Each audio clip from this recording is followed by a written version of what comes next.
আমাদের ভিতর থেকে বাহিরে, অর্থাৎ আমাদের দেহ, মন ও বাক্য দ্বারা করা প্রত্যেক কাজ যেমন আবার প্রতিক্রিয়ারূপে আমাদের কাছেই ফিরে আসে, সেইরূপ আমাদের কাজ অন্য ব্যক্তির উপর এবং তাদের কাজ আমাদের উপর প্রভাব বিস্তার করতে পারে। তোমরা হয়তো সকলে লক্ষ্য করে থাকো যে কেউ যখন কোনো মন্দ কাজ করে তখন সে ক্রমশ আরও মন্দ হতে থাকে, এবং যখন সৎকর্ম করতে আরম্ভ করে তখন তার অন্তরাত্মা দিন দিন সবলতর হতে থাকে, সবসময় ভালো কাজ করতে প্রবৃত্ত হয়। এক মন আর এক মনের উপর কাজ করে, এই তত্ত্ব ব্যতীত কর্মের প্রভাবের এই শক্তিবৃদ্ধি আর কোনো উপায়ে ব্যাখ্যা করা যেতে পারে না। পদার্থবিজ্ঞান থেকে একটি উপমা গ্রহণ করলে বলা যায় যে আমি যখন কোনো কর্ম করছি তখন আমার মন কোনো নির্দিষ্ট কম্পনের অবস্থায় রয়েছে। এরূপ অবস্থাপন্ন সকল মনই আমার মন দ্বারা প্রভাবিত হবার প্রবণতা রাখে। যদি কোনো ঘরে এক সুরে বাঁধা বিভিন্ন বাদ্যযন্ত্র থাকে, তার একটিতে আঘাত করলে অপরগুলিও সেই সুরে বেজে উঠবার প্রবণতা হয়, কথা হয়তো লক্ষ্য করেছ। এইরূপ যে সকল মন এক সুরে বাঁধা, একরূপ চিন্তা তাদের উপর সমভাবে কাজ করবে। অবশ্যই দূরত্ব ও অন্যান্য কারণের জন্য চিন্তার প্রভাবের তারতম্য হবে, কিন্তু মনের প্রভাবিত হবার সম্ভাবনা সবসময় থাকবে। মনে করো আমি কোনো মন্দ কাজ করছি, আমার মন কম্পনের এক বিশেষ সুরে রয়েছে, তাহলে জগতের সেইরূপ কম্পন বিশিষ্ট সকল মনই আমার মন দ্বারা প্রভাবিত হবার সম্ভাবনা রাখে। এইরূপ আমি যখন কোনো ভালো কাজ করি তখন আমার মন আর এক সুরে বেজে ওঠে, এবং সেই সুরে বাঁধা সকল মনই আমার মন দ্বারা প্রভাবিত হতে পারে। তাদের শক্তির তারতম্য অনুসারে মনের উপর মনের এই প্রভাব বিস্তারের শক্তিও কম বেশি হয়।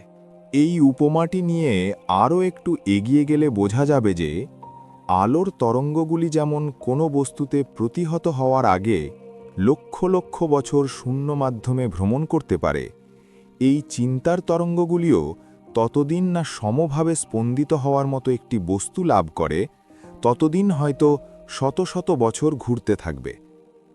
খুব সম্ভব আমাদের এই বায়ুমণ্ডল এইরূপ ভালো মন্দ উভয় প্রকার চিন্তার তরঙ্গে পরিপূর্ণ। বিভিন্ন মস্তিষ্ক থেকে উৎপন্ন প্রতিটি চিন্তাই যেন এইরূপ স্পন্দিত হয়ে ভ্রমণ করছে, যতদিন না তা একটি উপযুক্ত আধার প্রাপ্ত হয়। যে চিন্তা এই আবেগসমূহের কিছু গ্রহণ করার জন্য উন্মুক্ত হয়েছে, সেই চিন্তা শীঘ্রই ওইভাবে স্পন্দিত হয়। সুতরাং যখন কেউ কোনো অসৎকর্ম করে তখন তার মন এক বিশেষ স্তরে উপনীত হয়, আর সেই সুরের যেসব তরঙ্গ পূর্ব থেকেই বায়ুমণ্ডলে রয়েছে সেগুলি তার মনে প্রবেশ করার চেষ্টা করে। এই জন্যই যে অসৎ কাজ করে সে সাধারণত দিন দিন আরও বেশি অসৎ কাজই করতে থাকে, তার কর্ম ক্রমশ প্রবল হতে থাকে। যে ভালো কাজ করে তার পক্ষেও এইরূপ, তার বায়ুমণ্ডলে শুভ তরঙ্গ দ্বারা প্রভাবিত হওয়ার সম্ভাবনা, সুতরাং তার শুভ কর্মগুলি অধিক শক্তি লাভ করবে। অতএব অসৎ কর্ম করতে গিয়ে দুই প্রকার বিপদে আমরা পড়তে পারি। প্রথমত, আমাদের চারিদিকের অসৎ প্রভাবগুলিতে আমরা যেন গা ঢেলে দিই। দ্বিতীয়ত, আমরা নিজেরাই এইরূপ সব অশুভ তরঙ্গ সৃষ্টি করি, যেগুলি শত শত বছর পরেও অপরকে আক্রমণ করতে পারে। হতে পারে আমাদের অসৎ কার্য অপরকে আক্রমণ করবে। অসৎ কর্ম করে আমরা নিজেদের এবং অন্যেরও অনিষ্ট করি, সৎকর্ম করে নিজেদের এবং অন্যেরও উপকার করি। অন্য নানা শক্তির ন্যায় মানুষের অভ্যন্তরস্থ এই সদাসৎ শক্তিদ্বয় বাইরে থেকে বল সঞ্চয় করে। কর্মযোগের মতে কৃতকর্ম ফল উৎপন্ন না করে কখনোই নষ্ট হতে পারে না। প্রকৃতির কোনো শক্তি তার ফল উৎপাদন রোধ করতে পারে না। কোনো অসৎ কর্ম করলে আমি তার জন্য ভুগব। জগতে এমন কোনো শক্তি নেই যা তাকে রোধ করতে পারে। এই রূপে কোনো সৎকর্ম করলেও জগতে কোনো শক্তি শুভ ফল রোধ করতে পারে না। কারণ থাকলে কার্য হবেই, কিছুই তাকে বাধা দিতে পারে না, রোধ করতে পারে না। এখন কর্মযোগ সম্পর্কে একটি সূক্ষ্ম ও গুরুতর সমস্যা দেখা দিচ্ছে, যে আমাদের এই সব সদসৎ কর্ম পরস্পরের সঙ্গে ঘনিষ্ঠভাবে সম্পর্কিত। আমরা একটি সীমারেখা টেনে বলতে পারি না এই কাজটি সম্পূর্ণ ভালো আর একটি সম্পূর্ণ মন্দ। এমন কোনো কর্ম নেই যা একই কালে শুভ ও অশুভ দুই প্রকার ফলই প্রসব না করে। একটি নিকটবর্তী উদাহরণ নেওয়া যাক। আমি তোমাদের সঙ্গে কথা বলছি, তোমাদের মধ্যে হয়তো কেউ কেউ ভাবছে আমি ভালো কাজ করছি, কিন্তু ওই একই সময়ে হয়তো আমি বায়ুমণ্ডল স্থিত সহস্র সহস্র কীটাণু ধ্বংস করছি। এই রূপে আমি কারো অনিষ্ট করছি। যখন আমাদের কাজ নিকটস্থ পরিচিত ব্যক্তিদের ওপর শুভ প্রভাব বিস্তার করে, তখন আমরা ওই কাজকে ভালো কাজ বলি। উদাহরণস্বরূপ দেখো, আমার এই বক্তৃতা তোমরা ভালো বলতে পারো, কীটাণুগুলি কিন্তু তা বলবে না। কীটাণুগুলিকে তোমরা দেখতে পাচ্ছ না, নিজেদেরই দেখতে পাচ্ছ। তোমাদের উপর কথা বলার প্রভাব প্রত্যক্ষ, কিন্তু কীটাণুগুলির উপর তার প্রভাব তত প্রত্যক্ষ নয়। এই রূপে যদি আমরা আমাদের অসৎ কর্মগুলি বিশ্লেষণ করে দেখি, তবে দেখব ওইগুলির দ্বারাও হয়তো কোথাও কিছু না কিছু শুভ ফল হয়েছে। যিনি শুভ কর্মের মধ্যে কিছু অশুভ, আবার অশুভের মধ্যে কিছুটা শুভ দেখেন, তিনিই প্রকৃত কর্মরহস্য বুঝেছেন। কিন্তু এ থেকে কি সিদ্ধান্ত করা যায়? সিদ্ধান্ত এই যে আমরা যতই চেষ্টা করি না কেন, এমন কোনো কার্য হতে পারে না যা সম্পূর্ণ অপবিত্র। এখানে হিংসা বা অহিংসা এই অর্থে অপবিত্রতা অথবা পবিত্রতা গ্রহণ করতে হবে। অপরের অনিষ্ট না করে আমরা শ্বাস প্রশ্বাস গ্রহণ করতে পারি না। আমাদের প্রত্যেক অন্নমুঠি অপরের মুখ থেকে কেড়ে নেওয়া। আমরা বেঁচে জগৎ জুড়ে থাকার দরুনই অপর কতকগুলি প্রাণীর ক্ষতি হচ্ছে। হতে পারে তারা মানুষ অথবা প্রাণী অথবা কীটাণু, কিন্তু যারই হোক, আমরা কোনো না কোনো প্রাণীর স্থান সংকুচিত করছি, স্থান সংকোচন করার কারণ হয়েছি। এই রূপই যদি হয়, তবে স্পষ্টই বোঝা যাচ্ছে যে কর্ম দ্বারা কখনো পূর্ণতা লাভ করা যায় না। আর আমরা অনন্তকাল কাজ করে যেতে পারি, কিন্তু এই জটিল সংসার রূপ গোলকধাঁধা থেকে বাইরে হবার পথ পাওয়া যাবে না। তুমি ক্রমাগত কাজ করে যেতে পারো, কর্মফলে শুভ ও অশুভের অবশ্যম্ভাবী মিশ্রণের অন্ত নেই। দ্বিতীয় বিবেচ্য বিষয় এই যে কর্মের উদ্দেশ্য কি। আর আমরা দেখতে পাই প্রত্যেক দেশের অধিকাংশ লোকের এই বিশ্বাস যে এক সময় এই জগৎ পূর্ণতা লাভ করবে। তখন ব্যাধি, মৃত্যু, দুঃখ বা দারিদ্র্য থাকবে না। ইহা খুব ভালো ভাব। অজ্ঞ ব্যক্তিদের উন্নত ও উৎসাহিত করতে ইহা খুবই প্রেরণা যোগায়।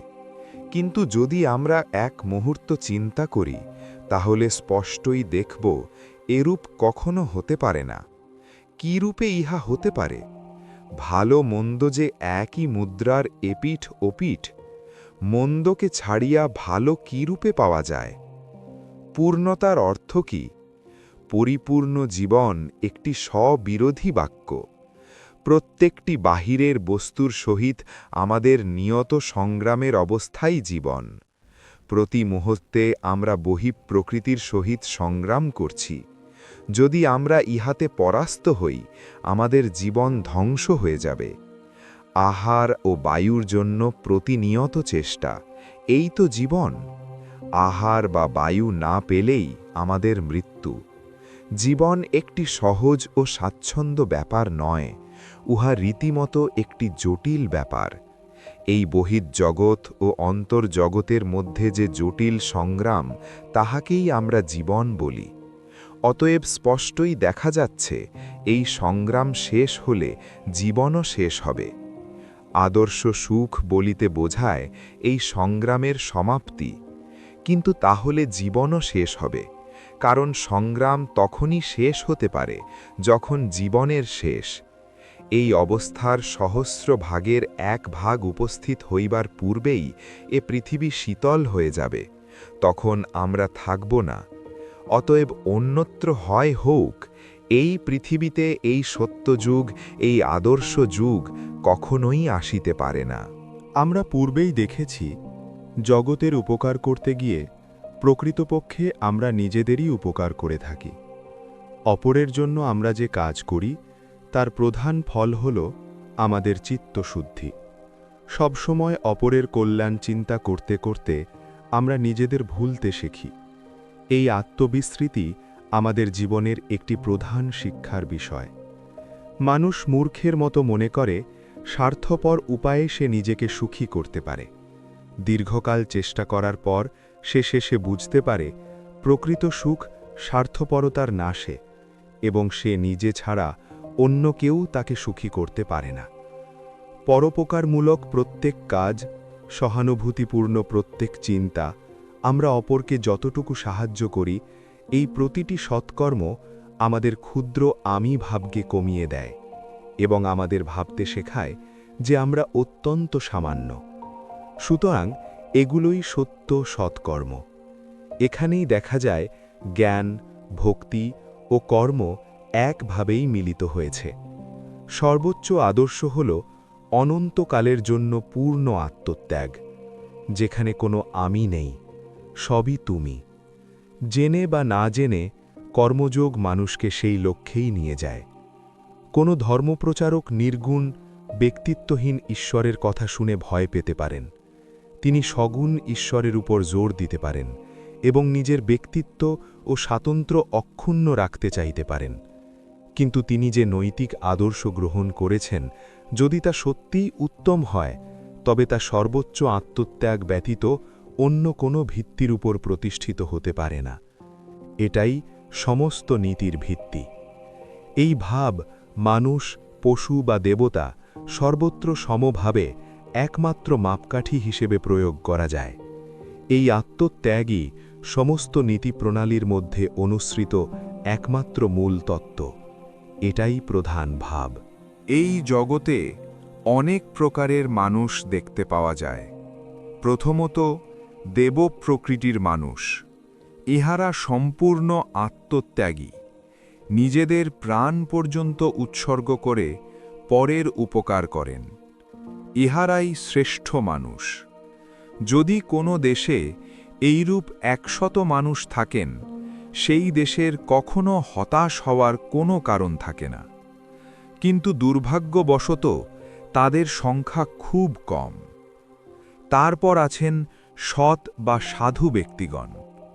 যতক্ষণ নিজেদের কোনো ক্ষতি না হয়, ততক্ষণ এহারা লোকের উপকার করেন। তারপর তৃতীয় শ্রেণীর লোক। এহারা নিজেদের হিতের জন্য অপরের অনিষ্ট করে থাকেন। একজন সংস্কৃত কবি বলিয়াছেন, আর এক চতুর্থ শ্রেণীর মানুষ আছে, তাহারা অনিষ্টের জন্যই অনিষ্ট করে থাকে। সর্বোচ্চ স্তরে যেমন দেখা যায় সাধু মহাত্মারা ভালোর জন্যই ভালো করে থাকেন, তেমনি সর্বনিম্ন প্রান্তে এমন কতকগুলি লোক আছে যাহারা কেবল অনিষ্টের জন্যই অনিষ্ট করে থাকে। তাহারা উহা হইতে কিছু লাভ করিতে পারে না, কিন্তু ওই অনিষ্ট করাই তাহাদের স্বভাব। দুটি সংস্কৃত শব্দ আছে, একটি প্রবৃত্তি, সেই দিকে আবর্তিত হওয়া অর্থাৎ যাওয়া, আরেকটি নিবৃত্তি, সেই দিক হইতে নিবৃত্ত হওয়া অর্থাৎ ফিরে আসা। সেই দিকে বর্তমান হওয়াকে সংসার বলা হয়।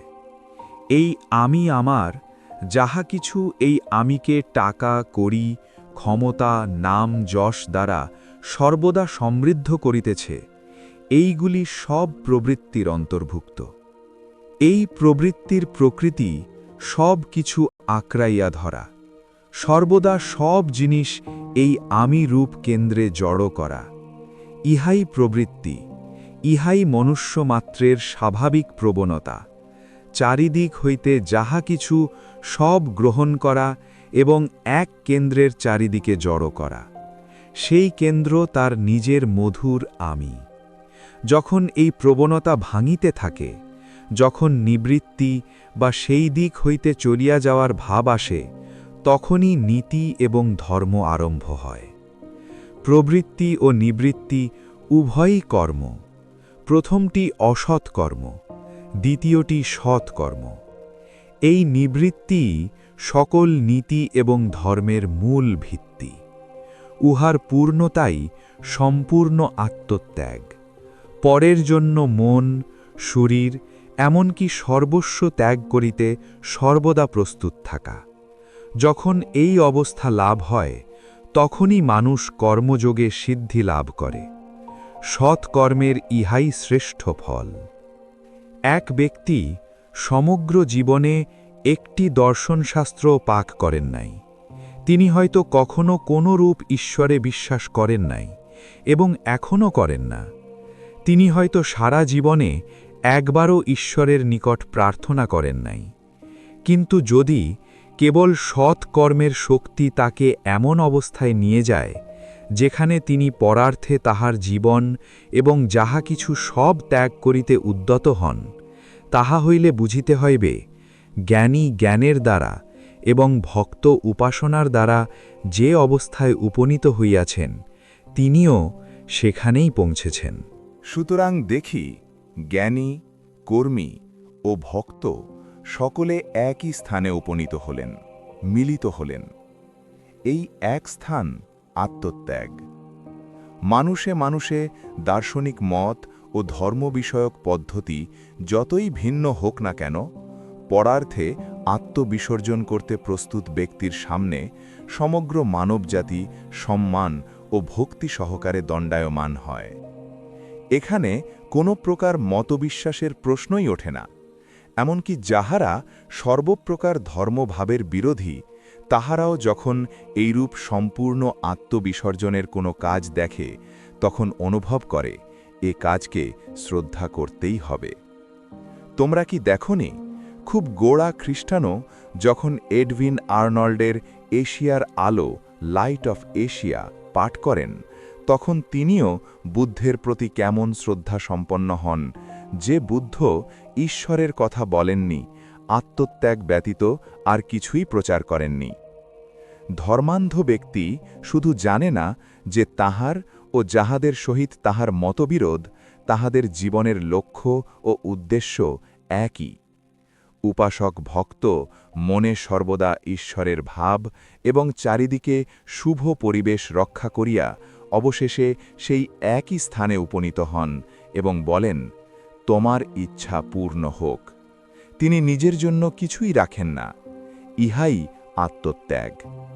দার্শনিক জ্ঞানী জ্ঞানের দ্বারা দেখেন এই আপাত প্রতীয়মান আমি ভ্রম মাত্র এবং সহজেই উহা পরিত্যাগ করেন। ইহাও সেই আত্মত্যাগ। অতএব কর্ম, ভক্তি ও জ্ঞান এখানে মিলিত হল। প্রাচীনকালের বড় বড় ধর্মপ্রচারকগণ যাহা শিক্ষা দিয়েছেন, ভগবান জগৎ নন, তাহারও মর্ম এই আত্মত্যাগ। জগৎ এক জিনিস, ভগবান আর এক জিনিস, এই পার্থক্য অতি সত্য। জগৎ অর্থে তাহারা স্বার্থপরতাকেই লক্ষ্য করিয়াছেন, নিঃস্বার্থতাই ঈশ্বর। এক ব্যক্তি স্বর্ণময় প্রাসাদে সিংহাসনে উপবিষ্ট থাকিয়াও সম্পূর্ণ নিঃস্বার্থপর হইতে পারেন, তাহা হইলেই তিনি ঈশ্বর ভাবে রত। আরেকজন হয়তো কুটিরে বাস করে, ছিন্ন বসন পড়ে এবং সংসারে তাহার কিছুই নাই, তথাপি সে যদি স্বার্থপর হয়, তবে সে প্রচণ্ডভাবে সংসারে রত। এখন আমাদের মূল সূত্রগুলো পুনরাবৃত্তি করা যাক। আমরা বলি, ভালো করতে গেলেই কিছু মন্দ এবং মন্দ করতে গেলেই তার সঙ্গে কিছু ভালো না করে থাকতে পারি না। এটি জেনে আমরা কর্ম করব কিভাবে? এই তত্ত্বের মীমাংসার চেষ্টায় এই জগতে অনেক সম্প্রদায়ের অভ্যুদয় হয়েছিল, যাহারা অত্যন্ত অযৌক্তিকভাবে প্রচার করে গিয়েছেন যে ধীরে ধীরে আত্মহত্যা করাই সংসার থেকে মুক্ত হওয়ার একমাত্র উপায়। কারণ জীবন ধারণ করতে গেলেই মানুষকে ছোট ছোট জীবজন্তু ও বৃক্ষলতার জীবন নষ্ট করতে হবে, অথবা কারো না কারো অনিষ্ট করতে হবে। সুতরাং তাদের মতে সংসার চক্র থেকে বাইরে হওয়ার একমাত্র উপায় মৃত্যু। এই মতবাদকে জৈনরা তাদের সর্বোচ্চ আদর্শ বলে প্রচার করেছেন। আপাতত এই উপদেশ খুব যুক্তিসঙ্গত বলে বোধ হয়, কিন্তু গীতাতেই এর প্রকৃত সমাধান পাওয়া যায়। এটাই অনাসক্তির তত্ত্ব। জীবনে কাজ করে কিছুতেই আসক্ত না হওয়া। জেনে রাখো, যদিও তুমি জগতে রয়েছ, তুমি জগৎ থেকে সম্পূর্ণ পৃথক। যাই করো না কেন তা নিজের জন্য করছো না। নিজের জন্য যে কাজ করবে তার ফল তোমাকে ভোগ করতে হবে। কর্ম যদি সৎ হয় তোমাকে তার শুভ ফল ভোগ করতে হবে, অসৎ হলে তার অশুভ ফল ভোগ করতে হবে। কিন্তু যে কোনো কর্মই হোক, তা যদি তোমার নিজের জন্য কৃত না হয়, তাহলে তা তোমার উপর কোনো প্রভাব বিস্তার করতে পারবে না। আমাদের শাস্ত্রে এই ভাবব্যঞ্জক একটি বাক্য পাওয়া যায়, যদি কারো জ্ঞান থাকে যে আমি এটি নিজের জন্য করছি না, তবে তিনি সমগ্র জগৎকে হত্যা করেও বা নিজে হত হয়ে গেলেও হত্যা করেন না বা হত হন না। এই জন্যই কর্মযোগ আমাদের বিশেষভাবে শিক্ষা দেয়। সংসার ত্যাগ করো না, সংসারে বাস করো, সংসারের ভাব যত ইচ্ছা গ্রহণ করো, কিন্তু নিজের সুখভোগের জন্য কাজ একেবারেই করো না। ভোগ যেন লক্ষ্য না হয়। প্রথমে নিজের ক্ষুদ্র আমিকে মেরে ফেলো, তারপর সমুদয় জগৎকে আপনার করে দেখো। যেমন প্রাচীন খ্রিস্টানরা বলতেন, পুরাতন মানুষটিকে মেরে ফেলতে হবে।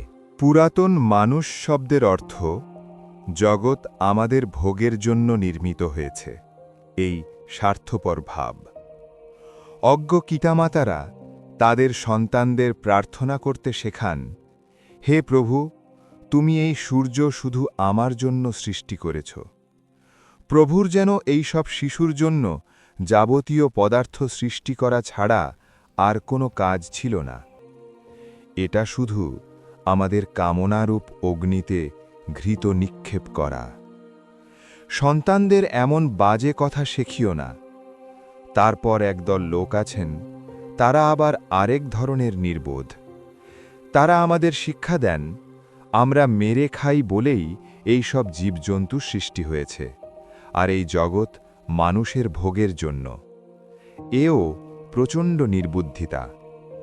বাঘও বলতে পারে, মানুষ আমার জন্য সৃষ্টি, আর ভগবানকে বলতে পারে, প্রভু, মানুষগুলো কি দুষ্ট? তারা স্বেচ্ছায় আমাদের সামনে আহার রূপে এসে হাজির হয় না, তারা তোমার আজ্ঞা লঙ্ঘন করছে। যদি জগৎ আমাদের জন্য সৃষ্টি হয়ে থাকে, আমরাও জগতের জন্য সৃষ্টি হয়েছি। এই জগৎ আমাদের ভোগের জন্যই সৃষ্টি হয়েছে, এই অত্যন্ত দুষ্ট নীতিপূর্ণ ধারণাই আমাদের বেঁধে রেখেছে। এই জগৎ আমাদের জন্য নয়। লক্ষ লক্ষ মানুষ প্রতি বছর এই জগৎ থেকে চলে যাচ্ছে, জগতের সেদিকে কোনো খেয়ালই নেই, আর লক্ষ লক্ষ মানুষ তাদের স্থান পূরণ করছে। জগৎ যতখানি আমাদের জন্য, আমরাও ততখানি জগতের জন্য। অতএব ঠিকভাবে কাজ করতে হলে প্রথমেই আসক্তির ভাব ত্যাগ করতে হবে। দ্বিতীয়ত, দহনপূর্ণ কলহে নিজেকে জড়িও না। নিজে সাক্ষীস্বরূপ অবস্থান করে কর্ম করে যাও। আমার গুরুদেব বলতেন, নিজ সন্তানদের ওপর দাসী বা ধাত্রীর ভাব অবলম্বন করো। দাসী তোমার শিশুকে নিয়ে আদর করবে, তার সঙ্গে খেলা করবে, অত্যন্ত যত্নের সঙ্গে লালন করবে, যেন সে তার নিজের সন্তান। কিন্তু দাসীকে বিদায় দেওয়ার সঙ্গে সঙ্গে সে গাঁটড়ি বেঁধে তোমার বাড়ি থেকে চলে যেতে প্রস্তুত। এত যে ভালোবাসা আর আসক্তি, সবই সে ভুলে যায়। সাধারণ দাসীর পক্ষে তোমার সন্তানদের ছেড়ে অন্যের ছেলের ভার নিতে কিছুমাত্র কম হবে না। তুমিও যা কিছু তোমার নিজের মনে করো, সেসবের প্রতি এইরূপ ভাব পোষণ করো। তুমি যেন দাসী, আর যদি ঈশ্বরে বিশ্বাসী হও, তবে বিশ্বাস করো যা কিছু তোমার মনে করো সবই তার। অত্যধিক দুর্বলতাই অনেক সময় মহৎ কল্যাণ ও শক্তির ছদ্মবেশে দেখা দেয়। আমার ওপর কেউ নির্ভর করে এবং আমি কারোর উপকার করতে পারি, এরূপ চিন্তা করাই অত্যন্ত দুর্বলতা। এই বিশ্বাস হইতেই আমাদের সর্বপ্রকার আসক্তি জন্মায়, এবং এই আসক্তি হইতেই সকল দুঃখের উদ্ভব। আমাদের মনকে জানানো উচিত যে এই বিশ্বজগতে কেউই আমাদের ওপর নির্ভর করে না। একজন গরিবও আমাদের দানের ওপর নির্ভর করে না। কেউই আমাদের দয়ার ওপর নির্ভর করে না। একটি প্রাণীও আমাদের সাহায্যের ওপর নির্ভর করে না। প্রকৃতি সকলকে সাহায্য করছে। আমরা কেউ মানুষ না থাকলেও এইরূপ সাহায্য চলবে। তোমার আমার জন্যে প্রকৃতির গতি বন্ধ থাকবে না। পূর্বেই বলা হয়েছে, অপরকে সাহায্য করে আমরা নিজেরাই শিক্ষা লাভ করছি। ইহাই তোমার ও আমার পরম সৌভাগ্য। সমগ্র জীবনে এই এক মহৎ শিক্ষাই শিখতে হবে। যখন আমরা সম্পূর্ণরূপে ইহা শিক্ষা করতে পারব, তখন আর আমাদের দুঃখ থাকবে না। তখন আমরা সমাজে যেখানে খুশি সেখানে গিয়ে মিশতে পারব, কোনো ক্ষতি হবে না। তোমাদের পতিপত্নী, দাসদাসী, রাজ্য এসব থাকতে পারে, কিন্তু যদি তুমি এই তত্ত্ব হৃদয়ে রেখে কাজ করো যে জগৎ তোমার ভোগের জন্যে নয়, আর তুমি সাহায্য না করলে চলবে না এমনও নয়, তবেই ওই সকল বস্তু তোমাদের কোনো ক্ষতি করতে পারবে না। এই বছরই হয়তো তোমার কয়েকজন বন্ধু মারা গিয়েছেন। জগৎ কি নিজের গতি রুদ্ধ করে তাদের পুনরাগমনের জন্য অপেক্ষা করছে? ইহার স্রোত কি বন্ধ হয়ে আছে? না, ইহা ঠিকই চলিয়া যাচ্ছে। অতএব তোমার মন হইতে এই ভাব একেবারে দূর করে দাও যে তোমাকে জগতের জন্যে কিছু করতে হবে। জগৎ তোমার কাছ হইতে কোনো সাহায্যই চায় না। জগতের সাহায্যের জন্যেই আমার জন্ম, এ কথা চিন্তা করা কোনো মানুষের পক্ষে নির্বুদ্ধিতা। ওটা নিছক অহংকার। ওটা স্বার্থপরতার ধর্মের রূপ ধরে প্রতারণা করছে। তোমার অথবা অন্য কারোর উপর জগৎ নির্ভর করে না, এই ভাবটি উপলব্ধি করার জন্য যখন তোমার স্নায়ু ও পেশিগুলোকে গঠিত করবে, তখন কর্মজনিত কোনো প্রতিক্রিয়া তোমাকে পীড়িত করবে না। যখন তুমি কোনো লোককে কিছু দাও এবং পরিবর্তে কিছুই আশা না করো, সে তোমার কাছে কৃতজ্ঞ থাকুক এটুকুও না চাও, তখন তার অকৃতজ্ঞতা তোমার উপর কোনো প্রতিক্রিয়া করবে না। কারণ তুমি কিছুই প্রত্যাশা করনি, কখনো চিন্তা করনি যে তোমার প্রতিদান পাওয়ার কোনো অধিকার আছে। তার যা প্রাপ্য ছিল তুমি তাই দিয়েছিলে। তার নিজ কর্মের ফলেই সে ওটা লাভ করার যোগ্য হয়েছিল। তোমার কর্ম তোমাকে ওটার বাহক করেছিল মাত্র। কিছু দান করে তুমি গর্ববোধ করবে কেন? তুমি তো ওটার বাহক মাত্র। জগৎ নিজ কর্মের দ্বারা ওটা লাভ করার যোগ্য হয়েছিল। এতে তোমার অহংকারের কারণ কি? জগৎকে তুমি যা দিচ্ছ তা এমন একটা বড় কিছু নয়। অনাসক্তির ভাব লাভ করলে তোমার পক্ষে আর ভালো বা মন্দ বলে কিছুই থাকবে না। স্বার্থই কেবল ভালো মন্দের প্রভেদ করে রাখে। এটি বোঝা বড় কঠিন, কিন্তু সময়ে বুঝবে। যতক্ষণ না তুমি শক্তি প্রয়োগ করতে দাও, ততক্ষণ জগতের কোনো কিছুই তোমার উপর প্রভাব বিস্তার করতে পারে না। যতক্ষণ না আত্মা অজ্ঞেলবত হয়ে নিজের স্বাতন্ত্রতা হারায়, ততক্ষণ কোনো শক্তিই আত্মার উপর প্রভাব বিস্তার করতে পারে না। অতএব অনাসক্তির দ্বারা তুমি তোমার ওপর কোনো কিছুর প্রভাব জয় করো, অস্বীকার করো। কোনো জিনিসের তোমার ওপর কিছু করার অধিকার নেই, এ কথা বলা খুব সহজ, কিন্তু যিনি বাস্তবেই কোনো শক্তিকে তার উপর কাজ করতে দেন না, বহির্জগৎ যা তার উপর কাজ করলেও যিনি সুখীও হন না, দুঃখিতও হন না, সেই ব্যক্তির প্রকৃত লক্ষ্য কি? লক্ষ্য এই যে সৌভাগ্য অথবা দুর্ভাগ্য কিছুই তার মধ্যে কোনো পরিবর্তন সাধন করতে পারে না। সকল অবস্থাতেই তিনি সমভাবে থাকেন। ভারতে ব্যাস নামেক এক মহর্ষি ছিলেন। তিনি বেদান্ত সূত্রের লেখক রূপে পরিচিত। তিনি খুব ধার্মিক ছিলেন। ইহার পিতা সিদ্ধ হওয়ার চেষ্টা করেছিলেন, কিন্তু পারেননি। তার পিতামহও চেষ্টা করেছিলেন, তিনিও পারেননি। এই রূপে তার প্রপিতামহও চেষ্টা করে অকৃতকার্য হন। তিনি নিজে সম্পূর্ণরূপে কৃতকার্য হতে পারেননি, কিন্তু তার পুত্র শুকদেব সিদ্ধ হয়ে জন্মগ্রহণ করেছিলেন। ব্যাস সেই পুত্রকে জ্ঞানের উপদেশ দিতে লাগলেন। নিজে সেই জ্ঞান দিয়ে তিনি শুকদেবকে জনক রাজার সভায় প্রেরণ করলেন। তিনি একজন বড় রাজা ছিলেন এবং বিদেহ জনক নামে অভিহিত হতেন। বিদেহ শব্দের অর্থ দেহজ্ঞানে শূন্য। যদিও তিনি একজন রাজা, তথাপি তিনি দেহবোধ সম্পূর্ণরূপে বিস্মৃত হয়েছিলেন। তিনি নিজেকে সর্বদা আত্মা বলিয়াই অনুভব করতেন। বালক শুককে শিক্ষার জন্য তার কাছে পাঠানো হল। রাজা জানতেন যে ব্যাসের পুত্র তার কাছে সেই জ্ঞান শিক্ষা করতে আসছেন, সুতরাং তিনি পূর্ব থেকেই কয়েকটি ব্যবস্থা করেছিলেন। যখন এই বালক গিয়ে রাজপ্রাসাদের দ্বার দেশে উপস্থিত হলেন, তখন প্রহরীরা তার কোনো খবরই নিল না। তাহারা কেবল তাহাকে বসিবার জন্য একটি আসন দিল। সেখানে তিনি 3 দিন 3 রাত্রি বসিয়া রইলেন। কেহ তাহার সঙ্গে কথা কহিতেছে না। তিনি কে, কোথা হতে আসিয়াছেন, কেহই কিছু জিজ্ঞাসা করল না।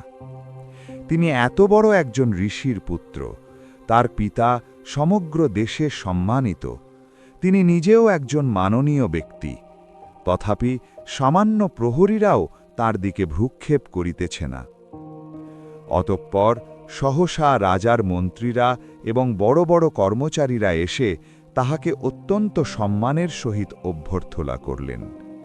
তাহারা তাহাকে ভিতরে এক সুসজ্জিত গৃহে নিয়ে গেলেন, সুগন্ধ জলে স্নান করালেন, খুব ভালো ভালো পোশাক পরতে দিলেন।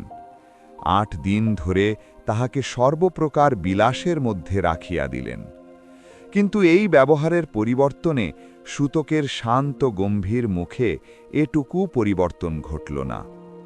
দ্বারে অপেক্ষা করিবার সময় তিনি যেরূপ ছিলেন, এই সকল বিলাসের মধ্যেও তিনি ঠিক সেই রূপই রইলেন। তখন তাহাকে রাজার কাছে নিয়ে যাওয়া হল। রাজা সিংহাসনে উপবিষ্ট ছিলেন। নৃত্য, গীত, বাদ্য এবং অন্যান্য আমোদ প্রমোদ চলিতেছিল। রাজা তাহাকে কানায় কানায় পূর্ণ এক বাটি দধি দিয়ে বললেন, এই দধির বাটিটি নিয়ে 7 বার রাজসভা প্রদক্ষিণ করে এসো। সাবধান, যেন এক ফোঁটাও দধি না পড়ে। বালকও সেই বাটিটি নিয়ে এই সব গীত্যবাদ্য ও সুন্দরী রমণীদের মধ্যে দিয়ে 7 বার সভা প্রদক্ষিণ করলেন। 1 ফোঁটাও দধি পড়ল না। সেই বালকের মনের ওপর এমন ক্ষমতা ছিল যে যতক্ষণ না তিনি ইচ্ছা করতেন, ততক্ষণ তার মন কোনো কিছুর দ্বারাই আকৃষ্ট হতো না। বালক সেই পাত্রটি রাজার কাছে নিয়ে এলে রাজা তাকে বললেন, তোমার পিতা তোমাকে যা শিখিয়েছেন এবং তুমি নিজে যা শিখেছ, আমি তারই পুনরাবৃত্তি করতে পারি। তুমি সত্যই উপলব্ধি করেছ, এখন গৃহে গমন করো। অতএব দেখা গেল, যে ব্যক্তি নিজেকে বশীভূত করেছে, বাইরের বালকও সেই বাটিটি নিয়ে এই সব গীত্যবাদ্য ও সুন্দরী রমণীদের মধ্যে দিয়ে 7 বার সভা প্রদক্ষিণ করলেন। 1 ফোঁটাও দধি পড়ল না। সেই বালকের মনের ওপর এমন ক্ষমতা ছিল যে যতক্ষণ না তিনি ইচ্ছা করতেন, ততক্ষণ তার মন কোনো কিছুর দ্বারাই আকৃষ্ট হতো না। বালক সেই পাত্রটি রাজার কাছে নিয়ে এলে রাজা তাকে বললেন, তোমার পিতা তোমাকে যা শিখিয়েছেন এবং তুমি নিজে যা শিখেছ, আমি তারই পুনরাবৃত্তি করতে পারি। তুমি সত্যই উপলব্ধি করেছ, এখন গৃহে গমন করো। অতএব দেখা গেল, যে ব্যক্তি নিজেকে বশীভূত করেছে, বাইরের কোনো বস্তু তার উপর ক্রিয়া করতে পারে না, তাকে আর কারো দাসত্ব করতে হয় না, তার মন মুক্ত। এরূপ ব্যক্তি জগতে সুখে স্বাচ্ছন্দ্যে বাস করার যোগ্য। আমরা সাধারণত 2 মতের মানুষ দেখতে পাই। কেউ কেউ দুঃখবাদী, তারা বলেন, এ পৃথিবী কি ভয়ানক, কি অসৎ। অপর কতগুলি ব্যক্তি সুখবাদী, তারা বলেন, এই জগৎ কি সুন্দর, কি অপূর্ব। যারা নিজেদের মন জয় করেননি, তাদের পক্ষে এই জগৎ দুঃখে পূর্ণ অথবা দুঃখ দুষ্মিশ্রিত বলিয়া প্রতিভাত হয়।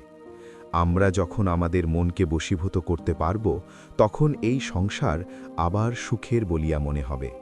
তখন কোনো কিছুই আমাদের মনে ভালো বা মন্দ ভাব উৎপন্ন করতে পারবে না। আমরা সবই বেশ যথাস্থানে সামঞ্জস্যপূর্ণ দেখতে পাব। যাহারা প্রথমে সংসারকে নরককুণ্ড বলিয়া মনে করে, তাহারাই আত্মসংযমে সমর্থ হলে এই জগৎকে স্বর্গ বলবে। আমরা যদি প্রকৃত কর্মযোগী হই এবং নিজেদেরকে এই অবস্থায় নিয়ে যাবার জন্যে শিক্ষিত করতে ইচ্ছা করি, তবে আমরা যেখান থেকেই আরম্ভ করি না কেন, পরিশেষে পূর্ণ আত্মত্যাগের অবস্থায় উপনীত হবই। যখনই এই কল্পিত অহং চলে যায়, তখনই যে জগৎ প্রথমে অমঙ্গলপূর্ণ বলিয়া মনে হয়, তা পরমানন্দে পূর্ণ এবং স্বর্গ বলিয়া বোধ হবে।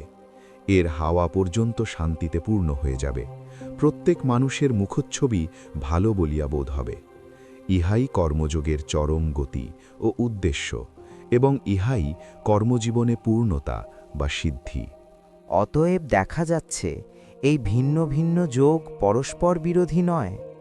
প্রত্যেকটি আমাদেরকে একই লক্ষ্যে নিয়ে যায়, পূর্ণ করে দেয়, কিন্তু প্রত্যেকটি দৃঢ়ভাবে অভ্যাস করতে হবে। অভ্যাসই সিদ্ধির সমগ্র রহস্য। প্রথমে শ্রবণ, তারপর মনন, তারপর অভ্যাস। প্রত্যেক যোগ সম্বন্ধেই এটি সত্য। প্রথমে শুনতে হবে, তারপর বুঝতে হবে। অনেক বিষয় যা একেবারে বুঝতে পারো না, তা পুনঃ পুনঃ শ্রবণ ও মননের ফলে স্পষ্ট হয়ে যাবে। সব বিষয় শোনা মাত্রই বোঝা বড় কঠিন। প্রত্যেক বিষয়ের ব্যাখ্যা তোমার নিজের ভিতরে। কেহই প্রকৃতপক্ষে কখনো অপরের দ্বারা শিক্ষিত হয় নাই। প্রত্যেককেই নিজে নিজে শিক্ষা লাভ করতে হবে। বাহিরের আচার্য কেবল উদ্দীপক কারণ মাত্র। সেই উদ্দীপনা দ্বারা আমাদের ভিতরের আচার্যই আমাদেরকে সকল বিষয় বুঝিয়ে দেওয়ার জন্য উদ্দীপ্ত হন। তখন সব কিছুই আমাদের অনুভব ও চিন্তা দ্বারা প্রত্যক্ষ ও স্পষ্ট হয়ে আসে। তখন আমরা নিজেদের আত্মার ভিতরে ওই সকল তত্ত্ব অনুভব করব, এবং এই অনুভূতি প্রবল ইচ্ছাশক্তি রূপে পরিণত হবে। প্রথমে ভাব, তারপর ইচ্ছা। এই ইচ্ছা হইতে এমন প্রবল কর্মের শক্তি আসবে যে তা প্রতি শিরায়, প্রতি স্নায়ুতে, প্রতি পেশিতে ক্রিয়া করতে থাকবে, যতক্ষণ না তোমার সমগ্র শরীরটি এই নিষ্কাম কর্মযোগের একটি যন্ত্রে পরিণত হয়। ইহার ফল সম্পূর্ণ আত্মত্যাগ, পূর্ণ নিঃস্বার্থতা। ইহা কোনো মতবাদ বা বিশ্বাসের উপর নির্ভর করে না। খ্রিস্টানি হও, ইহুদিও হও আর জেন্টাইলই হও, তাহাতে কিছু আসে যায় না। একমাত্র জিজ্ঞাসা, তুমি কি স্বার্থশূন্য? যদি তাই হও, তবে তুমি একখানি ধর্মপুস্তকও না পড়িয়া এবং কোনো গির্জায় বা মন্দিরে না গিয়াও সিদ্ধ হবে। আমাদের বিভিন্ন যোগ প্রণালীর প্রত্যেকটি অপর প্রণালীর কিছুমাত্র সহায়তা না নিয়ে মানুষকে পূর্ণ করতে সক্ষম, কারণ প্রত্যেকটিরই লক্ষ্য একই। কর্মযোগ, জ্ঞানযোগ, ভক্তিযোগ, সকল যোগই মুক্তিলাভের সাক্ষাৎ ও অনন্য নিরপেক্ষ উপায়। সাংখ্যবত যৌগৌ পৃথক বালা প্রবদন্তি না পণ্ডিতাহা। অজ্ঞরাই কর্ম জ্ঞানকে পৃথক বলিয়া থাকে, পণ্ডিতেরা নয়। জ্ঞানীরা জানেন আপাতত পৃথক বলিয়া প্রতীয়মান হলেও শেষ পর্যন্ত ওই দুই পথ মানুষকে পূর্ণতারূপ একই লক্ষ্যে পৌঁছাইয়া দেয়।